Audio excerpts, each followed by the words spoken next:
नमस्ते प्रणाम। आप सब देख रहल बानी भोजपुरी प्लस और आज के ई खबर बा भोजपुरी के युवा स्टार अरविंद अकेला कल्लू जी के बारे में। जी हाँ, आज से करीब 3-4 दिन पहले इनकर एगो फिल्म बा विद्यापीठ, ओकर टीज़र आयल बा। हम टीज़र के काफ़ी ज़्यादा लेट देखनी, यही चलते आप लोगन के बीच में बहुत ही लेट रिव्यू डाल रहल बानी, तो ओकरा खातिर माफ़ी चाहेम।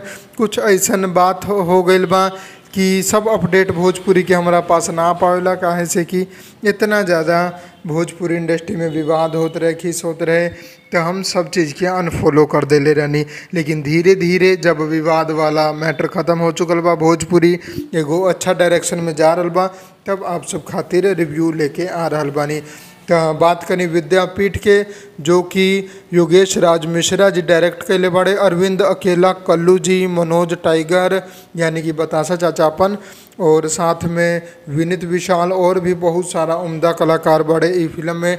एकर टीज़र बहुत ही शानदार तरीका से रिलीज कल गया बा, जिसे कि आप सब नाम जान ली विद्यापीठ यानी कि विद्या वाला जगह। कॉलेज राजनीति पर आधारित ई फिल्म बा, जो कि कॉलेज से निकल के बाहर के राजनीति भी आप लोगन के दिखाई ई फिल्म में कि के तरीका से एगो जोन बालक होला, जोन की कॉलेज के स्टूडेंट होला, वो कॉलेज के राजनीति के बाद एगो पुलिस ऑफिसर भी बनेला, और भी बहुत सारा डिटेलिंग आप लोगन के देखे की मिली। लेकिन अभी सिर्फ टीज़र आयल बा, जैसे ही अगर ट्रेलर आई तो ज़्यादा डिटेल हमनी के मिल पाई और कहानी के बारे में कुछ ज़्यादा चीज़ हमनी जान पाए।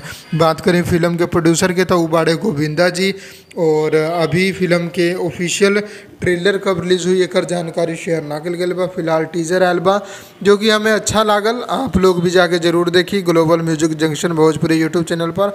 आप लोगन के भी पसंद आई, नया भोजपुरी के नया ई फिल्म बा, आप लोगन के सपोर्ट के ज़रूरत बा।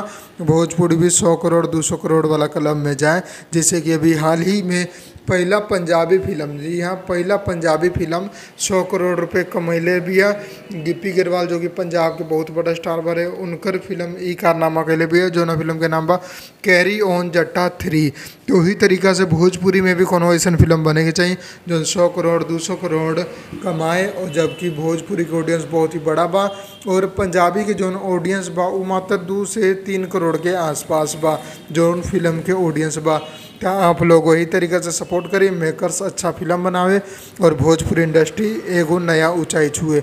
ये अपडेट रहे। अगर पसंद आयल बात वीडियो को लाइक करिए। हम मिलम आप लोगन के एगो नया वीडियो में। जय हिंद, जय भोजपुरी, प्रणाम।